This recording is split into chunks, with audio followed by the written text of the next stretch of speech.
공매와 경매가 동시에 매각되는 절차에서 우리가 대응 방법으로서 실제 지금 7월 초에 7월 5일 날 공매와 경매가 매각이 되는 거에 대해서 한번 좀 우리가 분석하고, 여러분 이 실제 입찰 들어가도 괜찮은 겁니다. 이거는 제가 분석까지 다 해드릴 테니까. 자, 여기 보시면 상단에 보면 인천시 도림아이파크가 공매와 경매로 동시에 매각할 때 입찰하는 방법이죠. 다른 말로는 대응하는 방법이죠.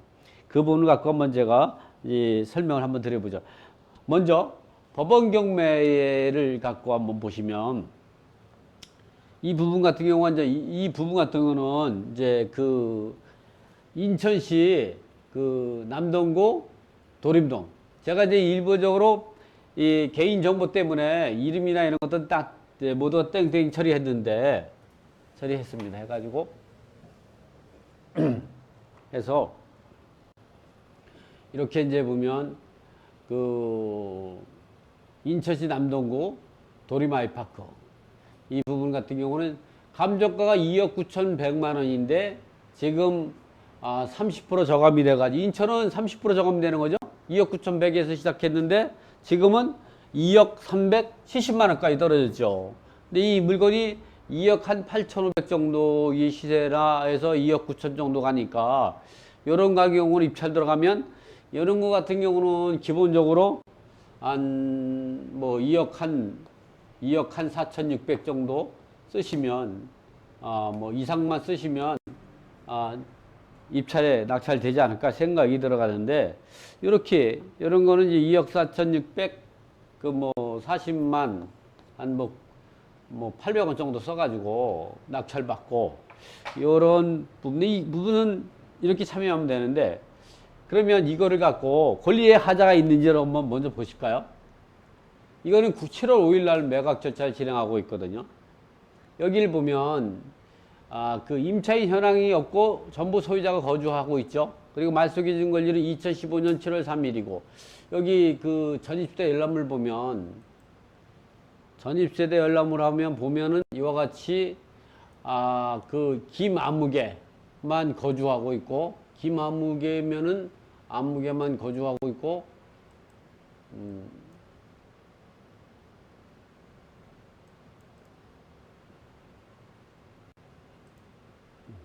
김아무개만 거주하고 있고 다른 임차인이 없어요. 여기 같은 경우 요거를 올릴 때 어떻게 올리는 거지? 응? 어디? 요건가요? 그러네요. 자, 요거는 사실은 이제 그래서 사진을 이제 닫고요. 이제 여기 전입세대 열람을 열어보면, 세대별 열람을 해보면 이와 같이 이제 보면 이제 그 세대가 김아무개로 되어 있습니다. 그래서 이런 요거를 다시 닫고 보면, 여기 보면 류아무개가 있고 전입 김아무개가 되어 있는데, 이런 경우를 보면 소유자의 전입세 없는 걸로 본다. 여기 같은 경우는 이제 그 소유자가 류아무개인데 이지만 여기에는 이제 전입세대가 김아무개 된 걸 보면, 요게 이제 어떤 관계인지 잘 모르니까 이럴 때는 매각 물권 명세를 보면, 여기를 보면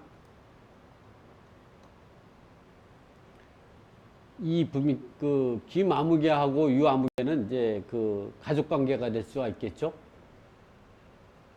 그래서 요 부분 같은 경우는 이제 그 세대가 전입세대가 틀리지만, 어쨌든 이게 전입세대가 돼 있다고 하더라도 이거는 김아무개는 2015년 7월 27일인데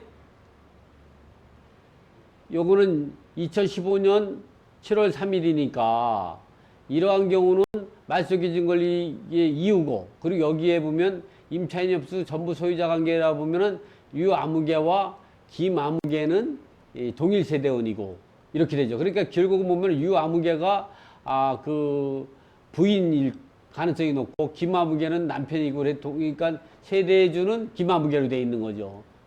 건물 등기부를 보면요, 등기부는 더 확실하게 나오겠죠. 여기를 보면 이렇게 하나하나 여러분이 이제 제가 이제 갑작스럽게 물건을 찾아가지고 이렇게 하다 보니까 좀 준비가 덜 된 상태에서 여러분에게 보여드리지만 큰 틀에서는 뭐 똑같은 거니까 이렇게 보면 유미로 돼 있으니까 이 경우는 유미가 돼 있는 거는 요런 건 배우자죠. 배우자고 김아무개는 남편입니다. 이럴 때에는 주민등록상 남편이 세대주가 되고 그러니까 남편이 전입세대주가 되고 부인은 세대원이 되죠. 근데 이 아파트는 소유자는 배우자가 되니까 주민등록상 동일세대원은 하나의 대항력만 발생하는 거죠. 그래서 설령 김아무개가 대항력이 있는 사람이라고 하더라도 이는 말소기준권 이유에 걸리고 이 주민등록표상 동일세대원이고 김아무개가 남편이고 이 사람은 배우자다 보니까 이런 경우는 대항력이 없습니다. 대항력은 하나의 그 주민등록표상에서는 동일세대원사에는 하나의 대항력만 발생하는 거죠. 특히 부부간에 같은 경우는 이렇게 부인이 아파트고 이제 남편이 세대주인 경우 남편이 세대주가 전입을 빨리 했다고 하더라도 대항력 없습니다. 그리고 이거는 남편이 전입일자를 가지고 봐더라도 말소기준 권리는 7월 3일이죠. 7월 3일입니다. 여기 보면 말소기준 권리가 2015년 7월 3일인데 그 남편의 그 대항력권을 갖춘 데는 7월 27일이니까 대항력이 없죠. 그래서 이거는 이래나 저래나 대항력이 없는 겁니다. 그래서 이런 경우를 낙찰받으면 여기는 그래서 여기 보면 임차인이 없으면 전부 소유자가 점유합니다. 그래서 이 부분에 대해서는 우리가 뭐만 중요시하냐 하면 되냐면 이 물건을 현장에 가가지고 시세가 얼마 가는가. 근데 이미 제 제자분이 가서 현장에 가서 조사를 해봤더니 한 2억 8,500 정도는 해서 2억 8,500 정도 간다니까 2억 8,500 정도 했을 때는 아까같이 2억 4,600 정도 이렇게 입찰이 되면 된다. 그래 여기서 입찰을 7월 5일날 입찰 들어갑니다. 그럼 이 물건이 이제 공매도 진행되는데 그러면 공매로 진행되는 걸 한번 보시면 이제 공매로 진행되는 걸 한번 제가 보여드릴게요. 이렇게 공매가 진행되는데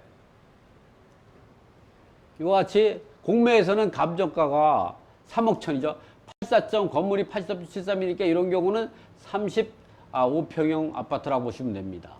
그래서 이런 경우는 이제 보면 인천지역본부에서 남인천 세무서에서 공매를 대행한 기관이 되고 한국자산관리공사 공매를 그러니까 남인천 세무서에서 압류하고 한국자산관리공사에 공매 대행을 의뢰하고 담당자는 인천지역본부 조정리부 팀 1588-531이죠. 이럴 때 우리가 공매 같은 경우는 우리가 공매 재산명세서를 공매 공고를 보면 이렇게 해당 공고 보기를 이렇게 누르시면 이것이 어떻게 매각되느냐. 이 부분은 이제 국세지법적 매각 절차에 의해서 진행되는 거기 때문에 국세지법에 의해서 매각 절차가 진행되는 게 나오고 여기 보면은 2016년 1월 1일 최초 공매 공고부터는 매각 예정 금액의 100분의 10.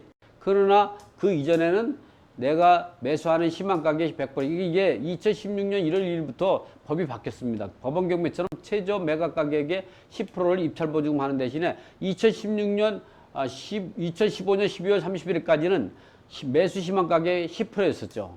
그래서 최초 공매가 2015년 12월 30일 이전에 최초 공매했다면 매수 희망가격의 10% 입찰 보증을 납부하고 이 이후일 때는 100분의 10으로 한다. 최저 매각 예정금 100분의 10으로 한다. 낙찰자의 결정 방법 또는 대금 납부는 2013년 1월 1일부터 이후에 최초 공매 공고는 낙찰 가격이 3천만 원 이하일 때는 30일 이내, 낙찰 가격이 3천만 원 미만일 때는 7일 이내에 잔금을 납부한다. 그러나 최초 공매 공고가 2012년 1월 1일 이후 최초 공매 공고에는 낙찰 가격이 1천만 원 이상은 매각 결정은 30일 이내, 1천만 원 미만은 7일 이내.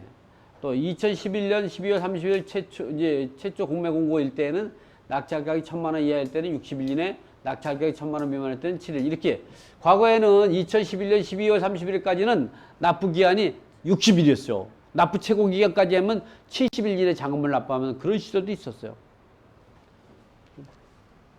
그 배분 요구 종기라든가 기타 이제 우리가 국세지법에 정한 이제 그 법정 매각 조건이 여기에 나와 있죠.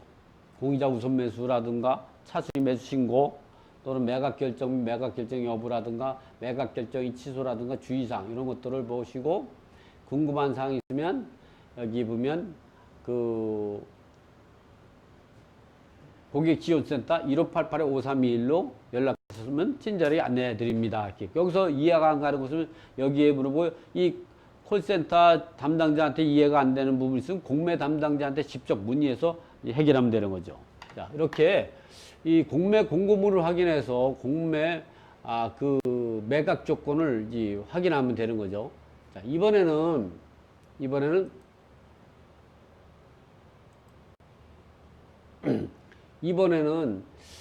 이게 이제 입찰 이력도 한번 봐야 돼요. 왜냐면 이게 매각이 진행되다가 취소될 수도 있거든요. 이렇게 입찰 기록은 뭐냐면 과거에는 어떠냐? 이게 3억 천에 시작해 가지고 여기 보면 처음에는 어떻게 했냐면 3억 천에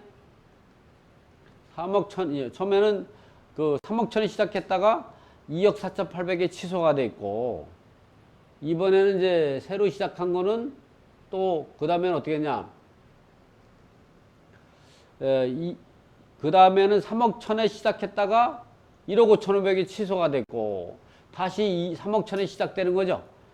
이런 경우도 우리가 왜 이렇게 되는가, 또 원인도 우리가 분석해야 되고, 이번 물건 정보에 들어가시면 이렇게 공매가 진행될 때 이 감정평가를 봐서, 공매 감정평가는 경매보다 감정평가가 잘 나와 있습니다. 그래서 여기 내용을 보시면 이 그 물건에 첫 번째 보면은 이제 이 감정평가서 앞에 보면 소유자가 나오죠. 유미 씨라는 거. 그래서 이게 배우자의 이름이죠. 유미. 그 다음에 이제 그 3억 천에 감정평가가 되어 있고, 그 다음에 쭉 내려가다 보면 이제 그 층수는 요거는 이제 개인정보니까 넘어가고요. 위치, 쭉 뒤에 보면 사진 좀 보여드리려고 하거든요. 사진도 보면 이렇게 여기에 위치하고 있고, 그 다음에 이제 그 도면상 이쪽에 위치하고 있고, 그 다음에 이제 건물 개항도, 그 다음에 이제 사진, 아이파크죠. 현대 아이파크. 그리고 주변 해양도. 이런 식으로 감정평가서를 이제 보시고요. 그 다음에 이제 보면, 그 다음에 이 물건 세부 정보를 해가지고 이 토지와 건물의 전용 면적, 그 다음에 지번, 그리고 주변 현황, 그 다음에 하면 압류 재산 정보를 누르게 되면요. 이렇게 이제 보면 여기에 그 전입세대가 누구냐면 김백준 씨라고 있습니다. 그럼 이 김백준 씨는 이제 누구냐? 이런 것들. 요게 그렇지만 어쨌든 이 사람은 아까 경매 기록에서 봤을 때 전입일자가 늦었죠. 어쨌든 말소기준 권리는 근저당으로 2015년 7월 3일입니다. 그러면 이렇게 봤을 때는 이 사람은 전입일자가 나와 있지 않으니까, 이 사람이 대학령인지 없는지 모르니까 그걸 어떻게 보느냐? 입찰 정보로 들어가시면 공매재산 명세서가 나옵니다. 이 공매재산 명세서를 클릭하게 되면 이게 법원의 매각결정서와 비슷하다고 보시면 됩니다. 인쇄를 누르게 되면 인쇄를 할 수도 있고 이와 같이 보기만 할 수도 있는 거죠. 보시면 공매를 위임한 관서 같은 경우가 남인천 세무서고, 관리번호는 공매 공고는 2019년 5월 8일, 배분요구 종료는 2019년 2월 25일이고, 공매재산 표시, 그 다음에 이제 공매 보증금은 매각 예정 가격의 100분의 10으로 한다. 그리고 요 밑에 이 공매 재산 이용 및 점유 현황은 공매 현황 조사관이 조사한 겁니다. 조사 가서 보니까 전입세 열람해 보니까 김백준 씨가 전입신고하고 있는데 2015년 7월 입주래요. 근데 말소 기준 권리가 언제냐? 2015년 7월 3일이니까 이 말소 기준 권리보다 한 24일 늦게 전입신고했기 때문에 설령 이 사람이 임차인이라고 하더라도 대항력 없는 거죠. 그런데 여기를 보면 현황조사관이 조사를 해보니까 이 김백수 등록되어 있다. 본건 전입세 2회 방문해서 여기에는 이 김백준 씨가 누군가라는 걸 확인은 안 돼 있죠. 어쨌든 그렇다고 하더라도 이런 경우는 부부자, 그 배우자라고 하는 걸 경매 기록에 알 수 있었고, 설령 이 사람이 임차인이라고 해도 대항력 없습니다. 어쨌든 여기에도 보면 밑에 보시면 이와 같이 근저당권자 KA 제10 3차 유동화 회사에서 옛날 신한은행 근저당권을 갖다가 NPL로 경매로 낙찰받은 거죠. 그래가지고 1억 9,200을 갖고 채권 최고액이 있는데 배분 요구 금액은 여기다 기재를 하지 않습니다. 이거는 왜냐면 나중에 배당 기일까지만 채권 계산을 제출하면 되기 때문에 또 이 근저당 조경희 씨가 1억 4,200이죠. 특히 이럴 때 우리가 조심해야 될 게 뭐냐면 반드시 이렇게 배분 요구 채권 금액이 없음 이렇게 돼 있을 때에는 우리가 어떻게 생각하냐면 이 사람이 그 채권 계산서를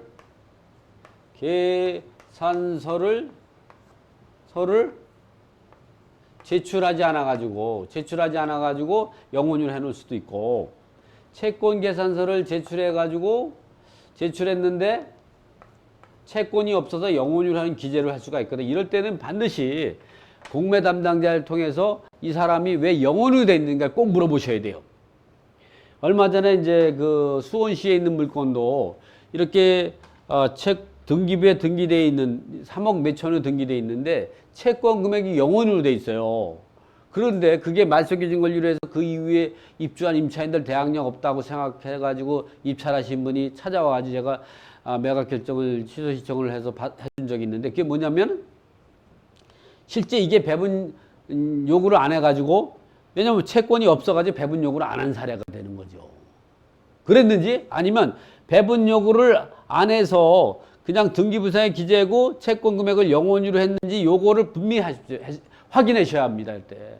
이 금액이 혼란스러운 게 왜냐면 이 사람이 등기부에 공매 공고 등기 이전에 등기되어 있다 그러면 별도로 배당 요구하지 않은 자동적으로 배당에 참여할 수 있는 그 채권자에 불과하죠. 이런 경우는 배당기일까지 채권 계산을 제출해야 되는데 이런 경우는 이 배분 요구가 금액이 0원이라고 할 때 이 사람이 배분 요구를 했는데 채권이 없어서 이렇게 했는지, 아니면 여기서 보면 이 내용을 보면 배분 요구가 없었다고 했죠.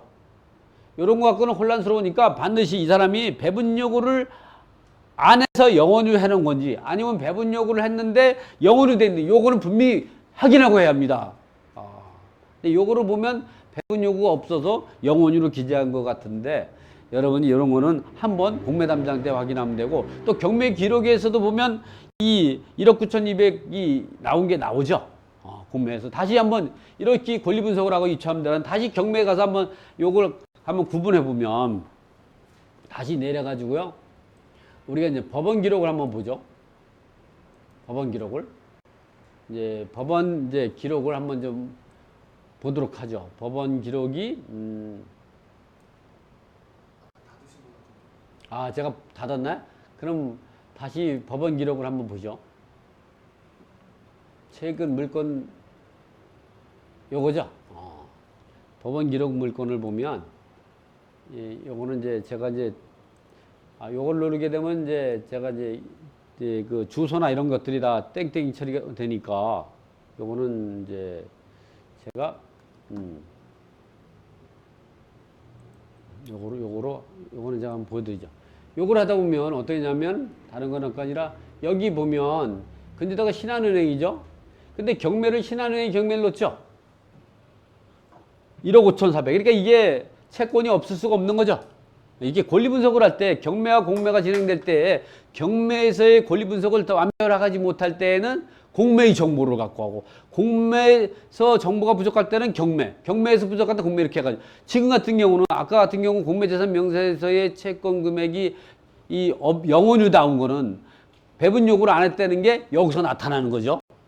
채권이 없는데 경매를 넣을 수가 없죠. 그렇다도 여러분이 그런 거는 공매 담당자한테 질문해 보면 권리신고 배분 요구를 안 해가지고 몰라서 영원유로 써놨습니다 이렇게 나올 겁니다. 그러나 여기에는 보면은 엄연히 신한은행이 임의경매를 신청했어요. 얼마로? 1억 5,422만 5,582원으로 경매를 넣었죠. 그러니까 이거를 낙찰받으면 그리고 여기에 보면 이 임차인이 없고 전부 소유자가 점유한다는 건 뭐냐면 이 유미 씨가 부인이시고 김아무개 있죠? 이제 그 전입세대원 김아무개. 여기 보면 전시대원이 그 배우자라는 걸 확인할 수가 있는 거죠. 입주 시간도 비슷하죠? 그때요. 왜냐면 7월 27일 날 전입신고를 했는데 여기 보면 소유권 이전 등기를 7월 3일 날 했고 근저당을 7월 3일 날 하고 실제 입주는 집을 수리하고 막 이러냐고 이제 그 한 보름 정도 수리하고 입주하거나 20일 정도 수리하고 이렇게 입주한 이런 계기가 되겠죠. 그래서 이거를 낙찰 받으면 여러분은 그러면 여기에 법원 경매에서 아까 같이 2억 4,600 40만 9,800원으로 입찰 들어가고 7월 5일 날 그러면 공매에서는 언제 들어가면 되느냐? 공매에서는 언제 들어가면 되느냐? 공매에서는 지금 현재 얼마에 들어가냐, 얼마까지 떨어지냐 하면은, 그 2억 7,900이죠? 근데 이게 2억 8,500이니까 이때 들어가면 안 되고, 어떻게 하면. 지금은 이게 7월 1일부터 7월 3일이면 내일까지 입찰 들어갈 때는 2억 7,900만원 이상 써야 됩니다. 3억 감정가가 3억 천인데 10% 저감돼서 돼서 2억 7,900이 빠는데, 그러면 이번 주에 들어가지 말고 한 주만 더 참으면 어떻게 되냐? 한 주만 참으면 어떻게 되냐? 다음 주가 되면 2억 4,800이 나오죠. 그러니까 이럴 때 2억 4,900 정도 써서 입찰이 들어가든가 아니면 이것도 불만이다. 그러면 또 한 주만 기다리면 보름만 기다리면 2억 1,700까지 떨어지죠. 이렇게 입찰에 들어가면 되죠. 그래서 여러분들이 일단 경매로 해서 좀 낮은 가격에 입찰 들어가고 거기서 낙찰 받지 못했다. 그러면 또다시 이때 2019년 7월 15일부터 7월 14일 사이에 2억 7,100에서 여기서 한 2억 3, 4천 쓰면 되고 아니면 아예 이걸 낙찰 받겠다 하면 어떻게 했어요? 2억 4,800에서 한 200만 원 더 써서 2억 5천 정도 쓰면 이제 그 완전히 소유권을 취득할 수 있죠. 이렇게 법원 경매에서는 7월 5일 날 입찰 들어가고 공매에서는 7월 15일 날에는 2억 4,800을 떨어진 요 금액에서 이거보다 더 높은 가격으로 입찰에 참여할 수 있고 또 이런 경우는 뭐 7월 15일부터 7월 17일까지 기다려가지고 2억 1,700까지 떨어진 상태에서 입찰하면 되죠. 이렇게 우리가 공매와 경매가 진행될 때 누가 먼저 낙찰받았느냐가 중요하지 않아요. 누가 먼저 잔금을 납부했냐가 중요하거든요. 본인이 이제 경매도 낙찰받고 공매도 낙찰받다 그러면 더 낮은 금액을 입찰해야 될까요? 더 높은 가격에 입찰 들어갈까요? 잔금을 치러야 될까요? 더 낮은 것은 잔금을 치러야죠. 더 높은 것에 잔금을 치르면 어떻게 했어요? 더 비싸게 사는 거죠. 이렇게 지금 간단하게 이제 갑자기 제가 이제 물건을 분석하다 보니까 이런 물건이 나와가지고 조금 방송하는데 생방송이다 보니까 좀 방송의 초창기에 처음에 좀 약간 이제 미흡했던 부분도 이제 양해해 주시기 바랍니다.